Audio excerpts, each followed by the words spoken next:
Like, can we talk about this Archon quest that's about to happen? Like, can I tell you that this is probably the most interesting quest that they ever dropped?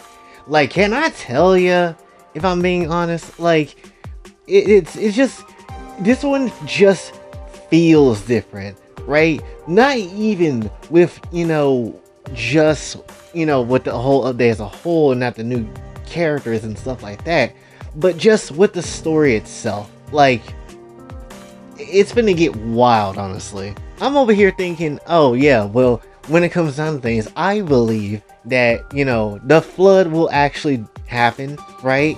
But the whole reason why people ain't gonna necessarily get dissolved into water or some shit like that probably is gonna be because the damn inanidium that's gonna be in the oratories or whatever, and essentially saves everybody's asses. No, people will die. Which is crazy. So obviously, if you haven't seen the recent 4.2 live stream where they go over all the details about everything that you might need to know about all the characters and stuff like that, which we'll talk about a little bit, but when it comes down to things, my main focus is just basically to talk about a few things: the characters, the story, potentially of what's going on, and just the excitement hype about it, honestly, because we'll get it this week, honestly, so that's something to look forward to. But when it comes down to things, we obviously got to bring up the story. As I said before, the whole primordial seawater is going to get the asses of everybody in Fontaine. People are going to perish, and it's wild as hell that that is actually going to happen. And we know what's going to happen, not just because of the cutscenes where you see Fontaine under effing water, but it's also when you see, the whole, like, dialogue where people are just like, well, everybody's dead, and some people couldn't make it out in time. People were close by the water and they couldn't do anything about it. Which, honestly, if somehow they are revived back, which I feel like they will be, when it comes down to things, it's just gonna be like, well, at the end of all this, I'm pretty sure the amount of people that is going to hate Furina is going to be plenty, right? Is going to be plenty. To the point where it makes sense where a death penalty on Furina's life would make a shitload of sense, honestly. Which, how is that going to work out too? I have no idea, right? Obviously the giant big ass water sword is going to be the thing that does the deed to end Furina, but it's obviously not going to be the end of Furina for real. Like, at the end of the day, Furina is definitely 100% going to be alive because she's playable, so no duh. But when it comes down to things, how is it going to go out? I have zero idea.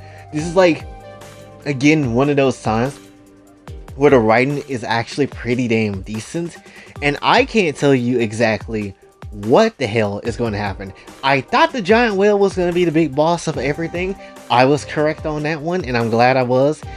But it was kind of like, okay, well, obviously it's either going to be the whale or child again, and I don't think they're going to do child again.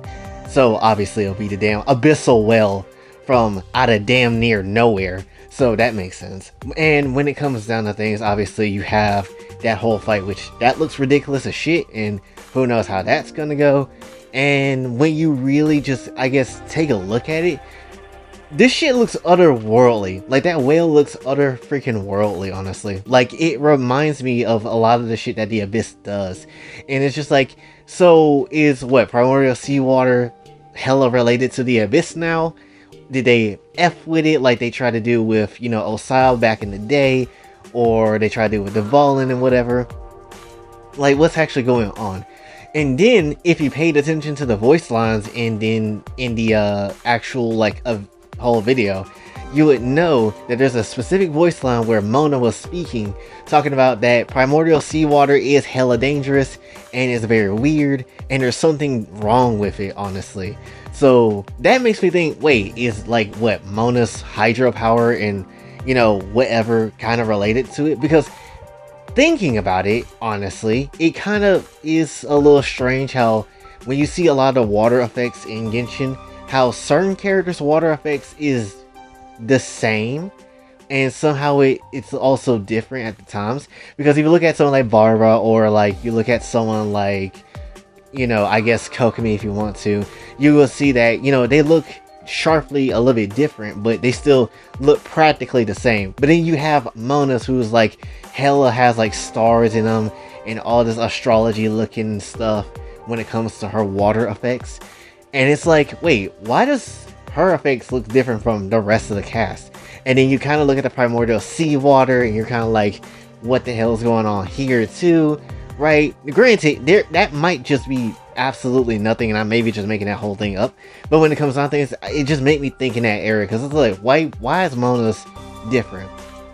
Even for like an astrology type of standpoint, it still doesn't make sense. Like, there has to be something special with Mona as well, right? Plus, they kind of already hinted that her fate is going to be kind of major in some shape and form, if Hoyoverse remember. So when it comes down to things, it could put themselves in a strange predicament when it comes to Mona. So that's another thing, you know.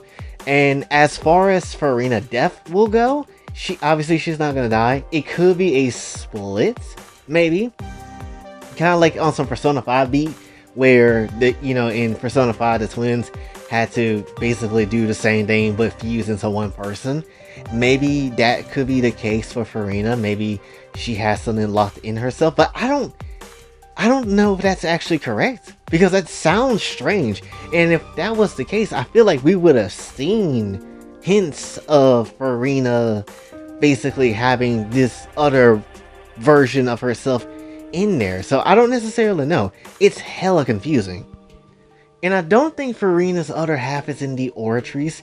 I thought that was the case, but now I don't think that's the case at all. What I'm maybe thinking is that the people that maybe think the new person that we've seen that was with like the Narwhal whole boss thing, the new character that came through, is Skirk. Could that possibly be maybe in a strange way Furina's other piece that she's missing? Like, I feel like if this is Skirk, that I feel like you could do a better job at introducing Skirk, right? And also, by the way, she looked like Jinglu from Star Rail. I've been playing a little bit of Star Rail. I've seen a little bit of Jinglu, right? She looks kind of like her. Let's be honest with that. But when it comes down to things, maybe it could be something that could give Furina back her power, though. You know, maybe that character can do it, because I realistically can't think of any other way. Because if you really think about it, the oratories has indenidium inside of it, which is like, if we're looking at like it from a theory standpoint, I believe someone said that it has it was like stuff from the emotions from humans and stuff like that.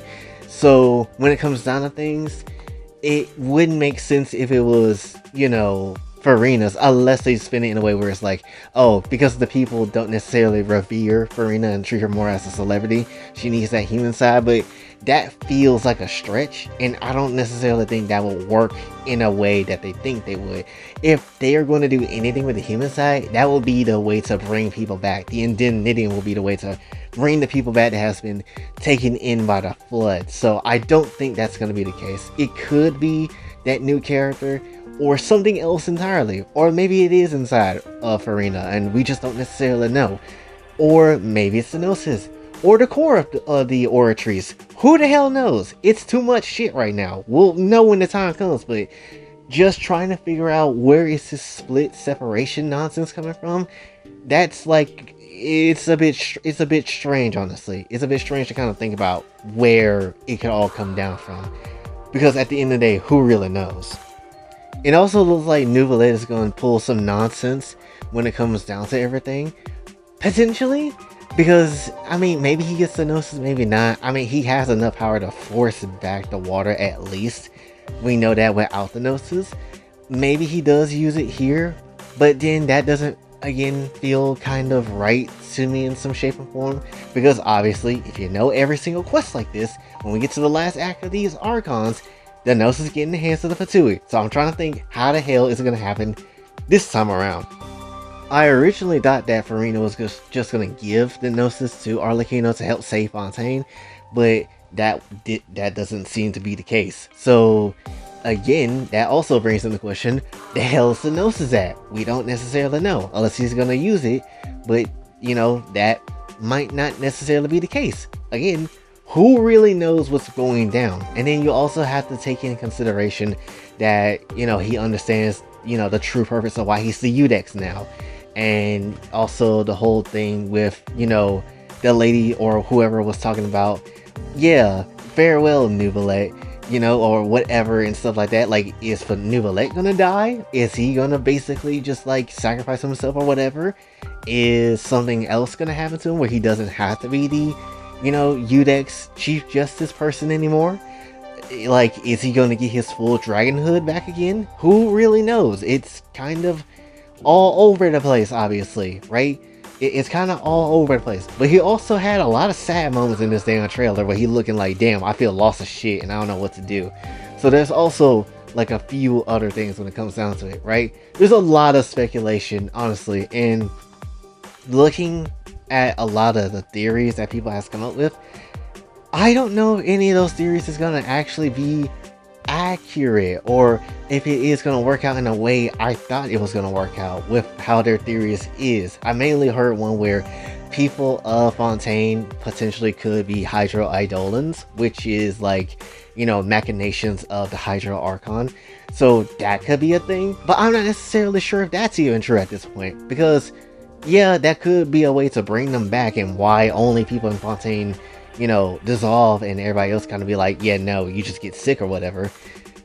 But still, it just feels, I don't know if that even feels like the truth at this point. I genuinely don't know what is going to happen in this quest, and it genuinely is exciting, right? As much as like, damn, I need to know these answers, we'll know it this Wednesday. When it comes down to things, it's just a lot. It's a lot, honestly, right? So how is this going to go? I have no idea. So that is at least my curiosity being piqued on the story. Let's quickly talk about the characters, honestly. And we have to start out with the main lass herself, Furina, looking like a nice chicken strip, honestly, from Popeyes. I'm just kidding. I don't eat Popeyes. We eat KFC in this house. But when it comes down to things, Furina looking hella nice, and I'm so glad I didn't see any of the damn leaks, because the leaks pissed me off when it comes down to Nuvalet. I ain't gonna necessarily hold you. When I saw the burst animation, I was like, damn, this looks cool. Also, fuck, because I didn't get to see it in the live stream first. So I'm glad I avoided that shit. And I can obviously tell you, by far, Furina has the best burst in the game. She does. Like, that shit makes you look like you're at a carnival and you're her toy. That's literally what that shit looks like, honestly. By far. I was like, damn, Yae Miko's whole burst animation with the fox in the background, fire as hell. I still love it, but it's compared nothing to Furina, honestly. It's dead ass nothing to Furina's. Honestly, we might have to do like a video later in the future just doing rate the supers of like these burst moves, because they're kind of damn good. And then also with Furina, if I'm not mistaken, she could change from the different little light and dark elements that they have in Fontaine, meaning that she also can switch up her E skills and move and other stuff. So that's like also so cool shit. Also, the bitch can walk on water, because of course she can. So she's also Kokomi type beat, even though she's a cooler version of Kokomi, if I'm being honest. But when it comes down to things, yes, obviously, I saved up hella primo gems and stuff for Furina, so of course I'm gonna get her.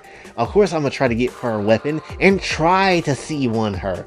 I'll try, because I don't have a C1 character at all when it comes to the 5 stars. So I would like to C1 Furina, please. I would like to. So we'll have to see how that goes. At the current moment in time, I think I have like 76 fake crystals in my game. I think I have 76. But by the time Furina comes through, I should have like 80. So, and keep in mind, this is completely free to play. So that's just how that goes, right? I may have to spend something to potentially get Furina, right? In case some bullshit happens, but we'll see how that goes. I'll maybe try to C1 her. Maybe we'll see, depending on how, you know, the pulling goes. But when it comes down to things, overall, it's just some nice shit. And obviously, we can't forget Charlotte, because Charlotte allows you to take pictures in damn combat and all that type of jazz, which is some good stuff as well. So I'm looking forward to using her for some pictures at ridiculous moments in time, because there's some ridiculous shit that do just be happening for absolutely no reason. And maybe it'd be funny to see like a snapshot of, I don't know, maybe Charlotte's getting her ass kicked before the absolute nonsense happened of her getting hit or whatever, right? So that's also like another thing. For me personally, I've already been prepping to to basically get the stuff for Furina, right? Like I've been collecting talent materials and also been collecting some stuff that she also needs that I can get in the game as of this point in time, right? Like that's like the only thing I looked up at ever when it came down to her for like a leak sort of situation. But it is what it is. I got some stuff. So, and also I think Farina and Charlotte share the same talent material, the order, like the Justice talent material for Fontaine. So that's annoying, but it is what it is, because I do want to try to get Farina up. Also, you get Freminade this patch too if you didn't get Freminade like I didn't. So that's also like another thing. But overall, I don't think I've been this excited for a patch of Genshin, honestly, in a long time. I don't think I've been this excited for a while, right? Because not only am I excited for the story, I'm excited for the character. I'm usually excited for one of each thing. Either the character, or it's going to be no big really care for the story, or it's either going to be the story and no real bigness of the character, right? So I'm kind of looking forward to seeing what we will potentially have, honestly. And this might be the best Archon quest. Like, no joke. Like, the citizens of this damn country is dead. They will die in this damn quest, honestly. Even if it's for a short while, they will die in this quest.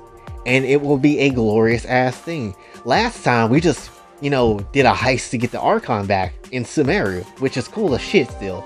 But, I don't think that's gonna be, as crazy as your whole nation being flooded because of your stupid decisions. I think this is going to be a lot more crazier. I'm not necessarily going to lie. But that is essentially all I really wanted to talk about for this one. So hopefully you did enjoy. Let me know. Are you pulling for Furina? If not, what is wrong with you? And if you are going for her, how much do you have saved up for her? Let me know in the comments. Also, by the way, go ahead and hit the subscribe button if you're at it. Also follow me when it comes down to other nonsense that I do. Links in the description. And also, if you'd like to support what we do over here, then also Patreon is also like a thing as well that you can support as well. So go ahead and help that. So when it comes on things, hopefully you did enjoy, and until then, it's your boy Jay, sign off. Have a blessed day.